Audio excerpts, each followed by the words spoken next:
Assalamualaikum warahmatullahi wabarakatuh. Perkenalkan sebelumnya nama saya Asep Saidi ya. Untuk yang presentasi bagian pertama, mungkin nanti untuk yang kedua partner saya Bang Jidan. Oke, saya buka saja. Sebelumnya selamat pagi, siang, sore dan malam dimanapun teman-teman berada. Semoga sehat selalu ya dalam lindungan Tuhan, dalam lindungan Tuhan Maha Esa. Saya di sini dari kelompok Ajidmart, yaitu Asepti dan Mart. Sini adalah sebuah sistem manajemen membuat aplikasi web e-commerce kayak e-commerce, tentang toko serba ada di sini. Dengan ini project UAS, yaitu pemrograman orientasi objek ya teman-teman. Tugas akhir berarti ya, dengan judul toko Ajidmart yaitu. Oke, ini untuk ada tampilan sedikit-sedikit spill sedikit tentang di dashboard ya nanti di dashboard web. Oke, kita lanjut saja. Nah, di sini ada struktur aplikasi Flash dan routing dasar ya teman-teman. Jadi di inti aplikasi Flash ini dia menggunakan framework Flash dengan file utamanya yaitu app.py. Jadi menggunakan bahasa Python ya. Di sini kami mendefinisikan rute utama seperti /dashboard untuk dashboard yang menampilkan produk statistik real time dan /product untuk katalog produk. Sini. Jadi di sini ada yang pertama tuh inisialisasi aplikasi Flash ya, app.flash nama itu. Nah di sini kemudian ada definisi URL API yang akan digunakan yaitu API base dari dummy JSON ya, .flash produknya. Kemudian ada rute utama untuk dashboard. Nah jadi si dashboard ini menggunakan rute utamanya diambil data produk API eksternal ya, untuk responnya dari JSON. Kemudian halaman utama dengan statistik real time ya. Dan yang B nya ada hitung statistik penting. Jadi nanti di webnya ada penghitungan statistik penting kayak jumlah produk dan lain-lain. Yang C-nya kirim data ke template HTML. Di sini ada render template halaman, itu render index untuk rute halaman produk ya, seperti rute /product. Tampilkan produk dengan sistem filter. Nah di sini ada juga ambil parameter filter dari URL ya teman-teman. Contoh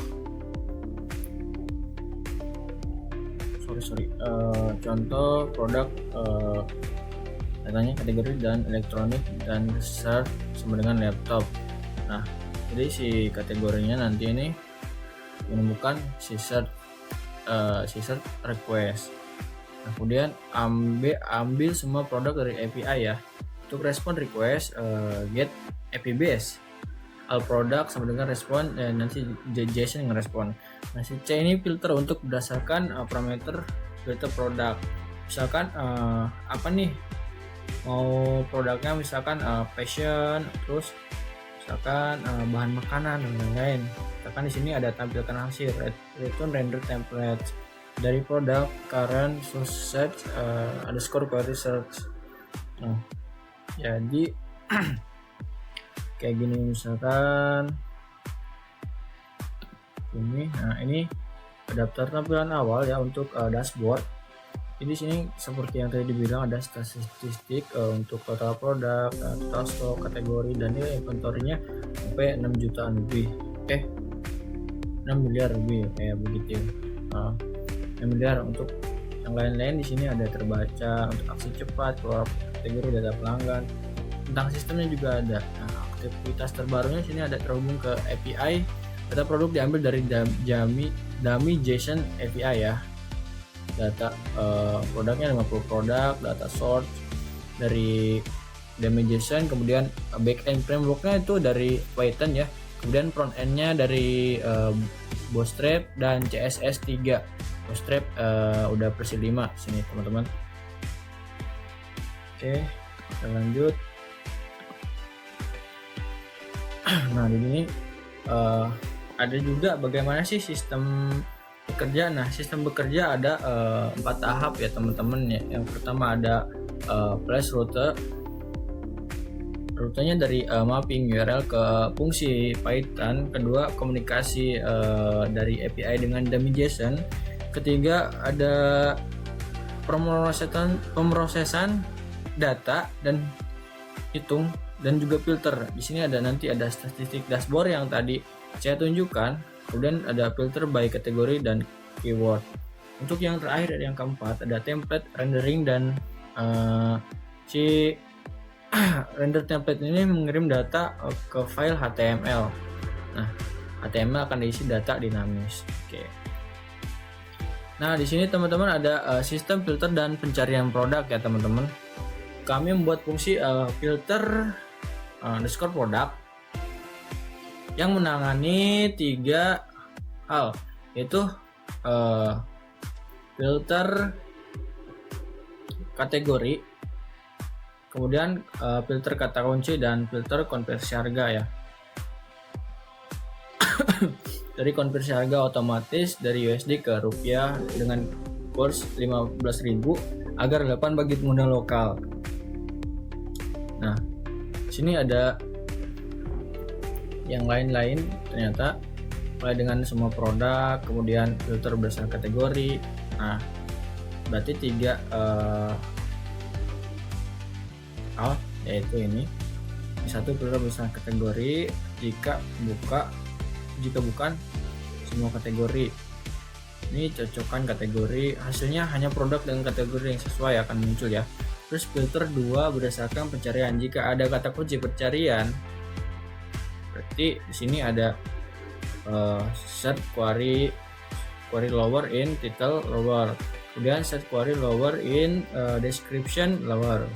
Cari di judul dan deskripsi produk lower agar tidak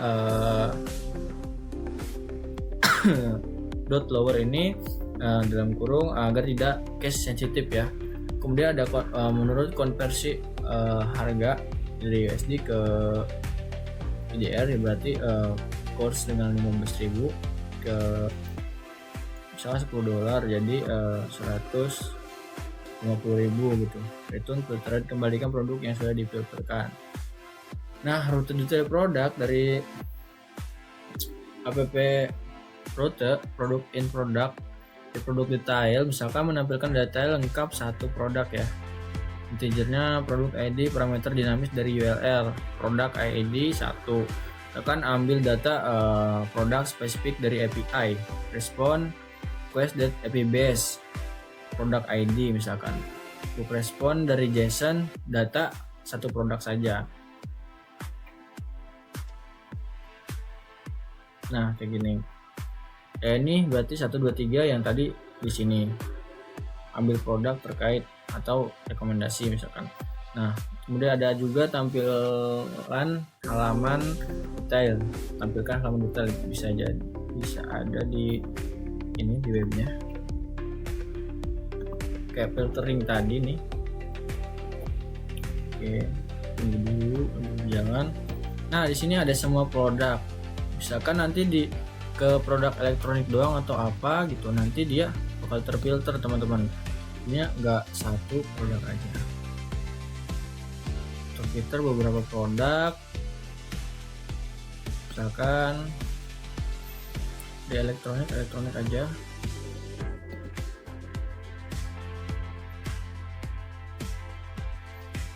Enggak remote ternyata guys. YouTube saya remote.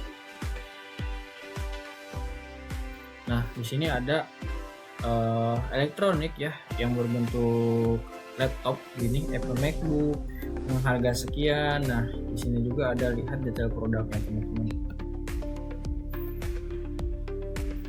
Nah, ini untuk filtering misalkan detail produk yang tadi. Saya mulai dulu. Oke. Nah, detail produknya kayak gini ya teman-teman. Nah, begini ya, oke lah ya. Jadi kayak gini teman-teman, sesuai filtering yang kita mau, misalkan elektronik, fashion, bahan makanan, olahraga, dan lain pasti beda-beda. Nah ini untuk semua produk ya teman, sampai bawah masih banyak lagi. Oke, kita lanjut. Di sini masih sistem filter atau pencarian produk ya.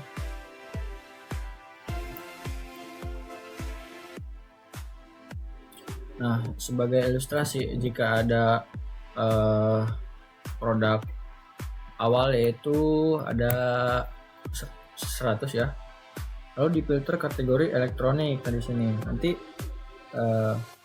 dan dicari kata phone, akan nyaring secara efisien hingga produk tersisa kapan saja. Kami menggunakan yaitu teknik list comprehension untuk kecepatan proses ini.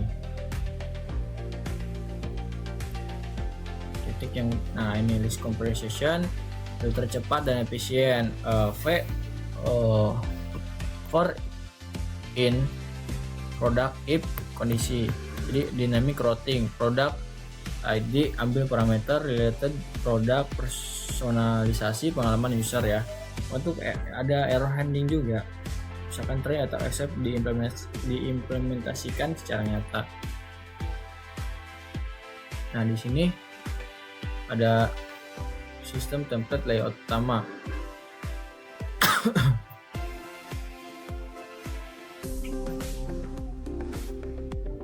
Ini setelah membahas logika backend. Nah sekarang kita masuk ke bagian tampilan. Kami menggunakan sistem inheritance yaitu atau pewarisan. Nah di sini pewarisan ya guys. Nah atau kami memiliki base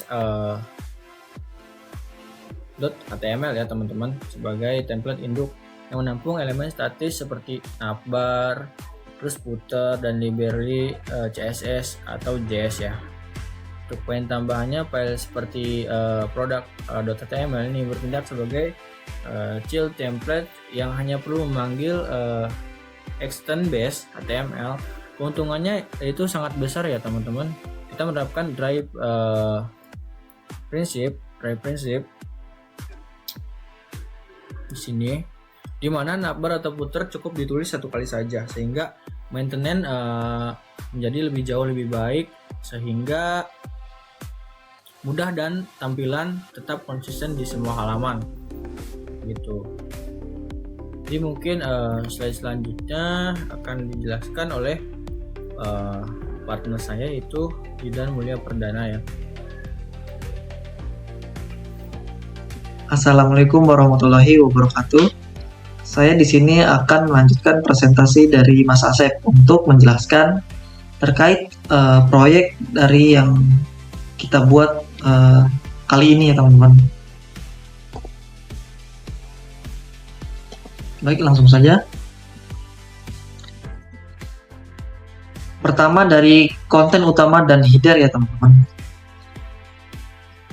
Masuk ke header halaman, di sini menampilkan icon GURD dan teks katalog produk ya. Nah, terdapat kode produk length. Ini secara otomatis menghitung jumlah data produk yang dikirim dari database untuk ditampilkan kepada user. Lalu di sini ada fitur pencarian ya teman-teman. Di sini kita akan menggunakan metode get. Menggunakan metode get agar hasil pencarian bisa di-bookmark dan dibagikan secara URL. Input search, sebuah kolom teks tempat user mengetik kata kunci. Di sana ada kode, value, search query. Fungsinya agar teks yang diketik user tidak hilang setelah tombol cari diklik, menjaga konteks pencariannya. Pas diklik tuh nggak hilang teman-teman, masih ada teks yang diketik tadi. Lalu di sini ada tombol cari. Menggunakan komponen tombol berwarna biru dengan ikon kaca pembesar.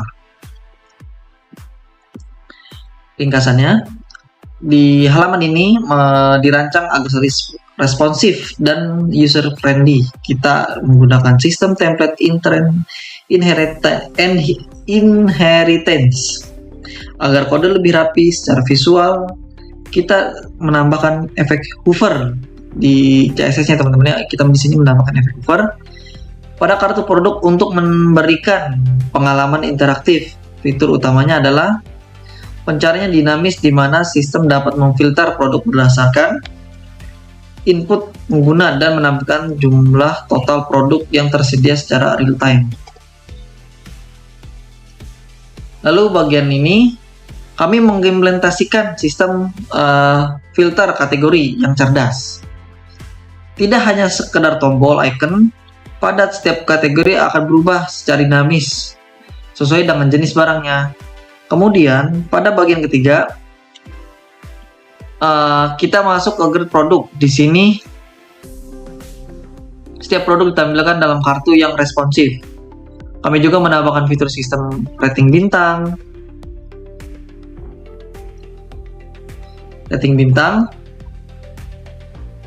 otomatis sehingga penanganan error gambar, sehingga jika gambar produk belum diunggah, tata letak website akan terjaga dengan rapi. Lalu kami menyertakan kondisi khusus jika hasil pencarian kosong agar user tetap mendapat informasi yang jelas. Di sini teman-teman. Di sini pas kita mencet tombol kategori, di sini akan muncul t-shirt, house, beauty, grocery, dan sport. Seperti logo sepeda mungkin, atau mungkin di sini home untuk kebutuhan rumah, elektronik, kebutuhan elektronik. Nah di sini ada bagian-bagian kategori teman-teman. Nah, ini pas di dashboard gitu teman-teman munculnya.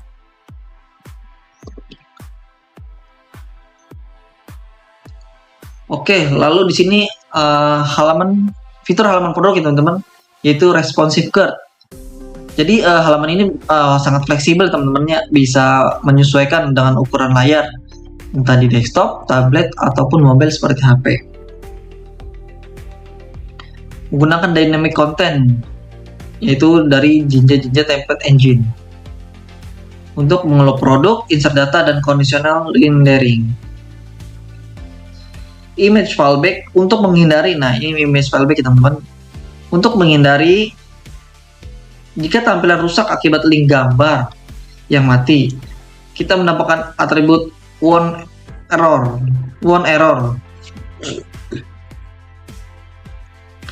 Jika gambar asli gagal dimuat, sistem akan otomatis menggantikannya dengan gambar placeholder standar. Dan ini currency format menggunakan filter format currency, yaitu untuk menambahkan titik ya teman-teman. Untuk menyempurnakan pengalaman pengguna, kita menambahkan sentuhan yaitu JavaScript Z-Index Management.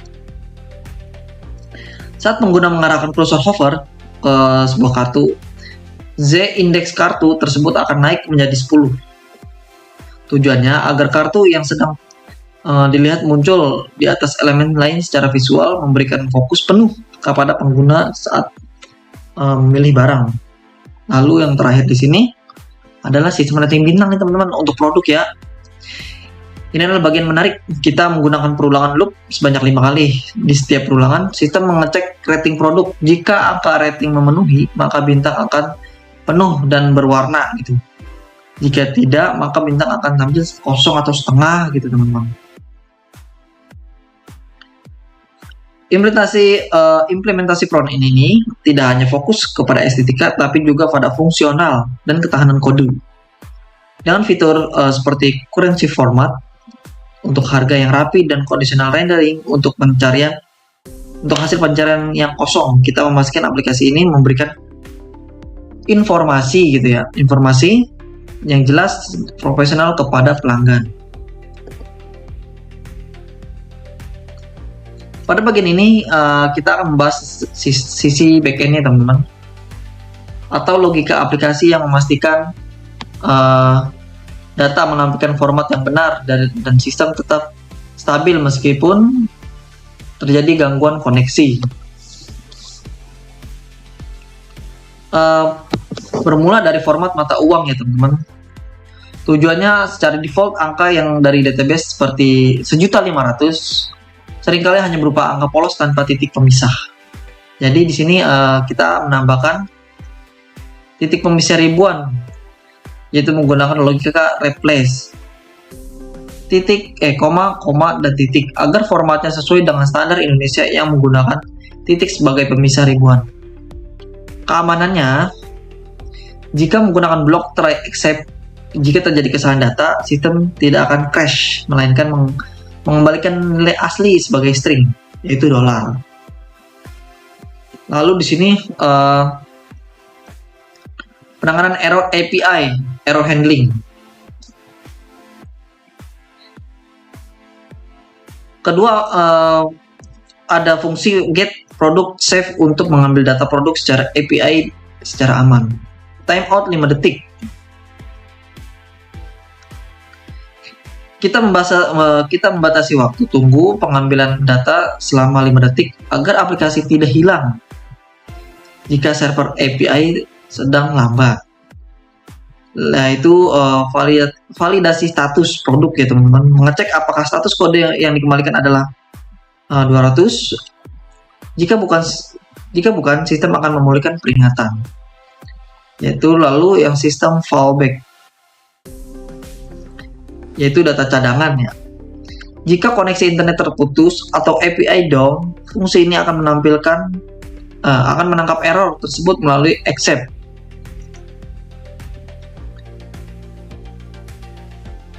Except request exception.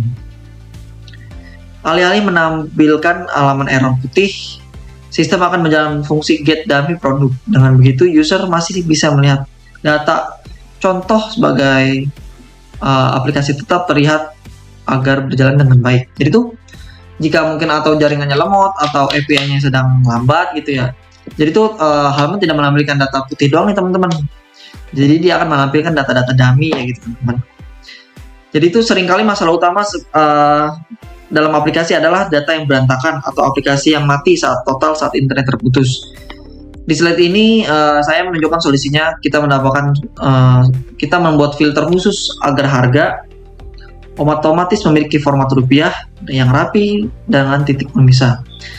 Selain itu, kita menerapkan error handling pada API. Jika server pusat sedang bermasalah, aplikasi tidak akan error, melainkan secara otomatis menampilkan data dummy, yaitu data cadangan, agar pengalaman pengguna tetap terjaga.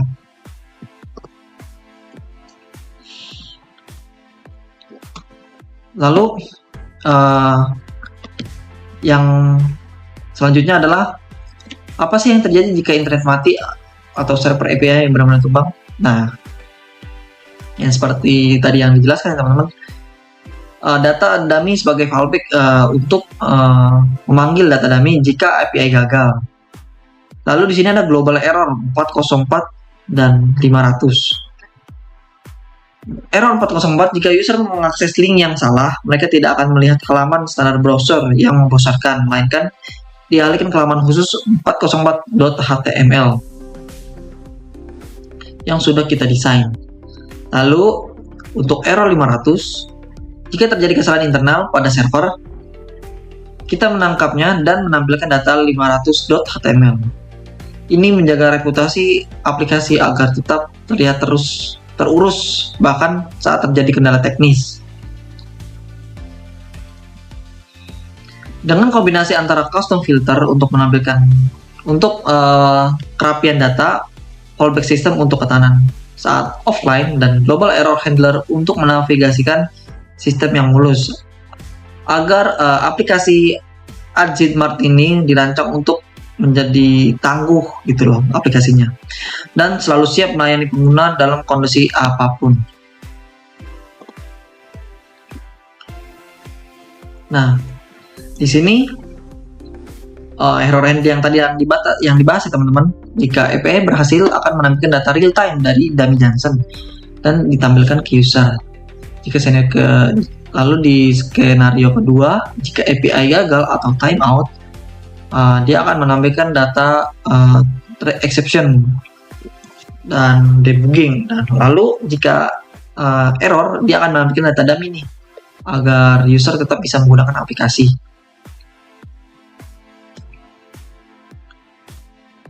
Lalu di bagian custom filter workflow. Beralih ke sisi fungsionalitas, kami membuat sistem filter format currency agar tampilan harga otomatis mengikuti standar rupiah dengan pemisah titik. Yang terpenting, aplikasi ini dirancang tangguh melalui error handling jika API penyedia data mengalami gangguan. Sistem tidak akan mati, kami akan menyediakan fallback yang disebutkan sebelumnya, teman-teman. Kami juga akan menangani error 404 dan 500 secara global agar pengguna selalu mendapatkan panduan navigasi yang jelas saat terjadi kesalahan teknis.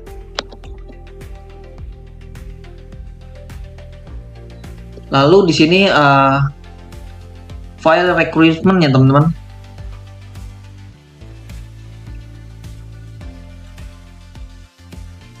Di bagian sini bertuliskan file recruitment txt.exe, yaitu Flash.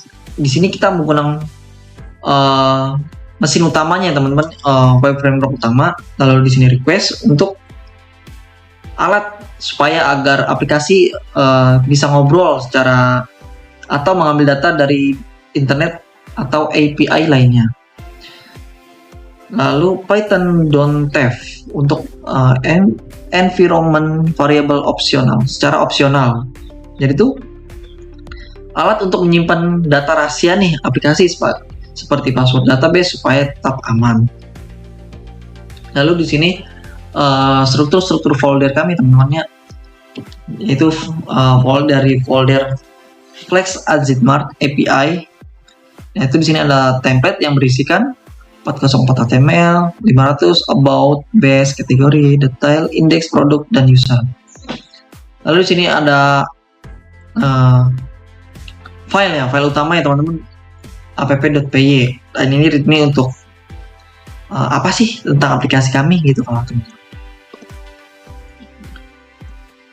Jadi untuk kesimpulannya, REST API integration data real time dari Dummy Johnson. Lalu yang kedua, dynamic filtering, search dan kategori. Linfosig design menggunakan Bootstrap. 5. GERD system. Template inheritance dry principle. Error handling graceful degradation. Dan currency conversion dari USD ke Indonesia rupiah. Modern menggunakan UI, CSS, animasi dan gradasi. Teknologi inti menggunakan Python Flash yaitu sebagai backend logic, Jinja 2 templates menjadi front end rendering, Bootstrap 5 sebagai UI framework, Dummy Johnson API menjadi data source-nya untuk mengambil data produk gitu teman-teman. Lalu JavaScript untuk interaktivitas agar lebih lebih interaktif lah webnya gitu, aplikasinya. Jadi tuh fleksibilitasnya tuh bisa ditambah database untuk di masa mendatang teman-teman, yaitu MySQL ataupun PostgreSQL. Bisa ditambah user authentication, bisa connect payment gateway, siap untuk produk deployment. Jadi ini untuk mungkin ya project-project di masa mendatang, jika ingin menggunakan aplikasi ini mudah ditambahkan dengan seperti database, ditambahnya user authentication, payment ataupun product deployment. Oke, sekian, terima kasih. Di sini saya akan menampilkan ya apa sih produk kami, aplikasi kami ya, dari yang sudah kita buat gitu loh. Pertama kita ke app.py, kita running dahulu.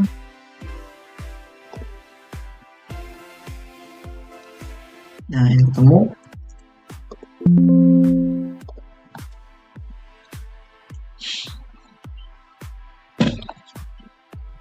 Nah, ini teman, Azitmart. Nah, di sini kita memiliki 50 total produk dengan 2.730 stok, 6 kategori dan nilai inventory dalam stoknya ya teman-teman. Ini adalah home-nya nih, dashboardnya.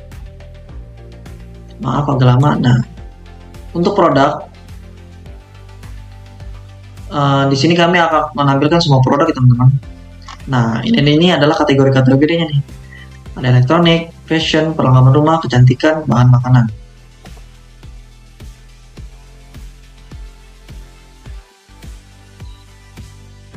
Nah, dan ini adalah halaman kategori ini teman-teman. Ada elektronik, fashion, perlengkapan rumah, olahraga, bahan makanan, kecantikan. Nah, sini adalah total produknya ya teman-teman. Baik lagi, misalkan kita ingin kategori elektronik nih, nanti yang keluar hanya barang-barang elektronik gitu teman-teman.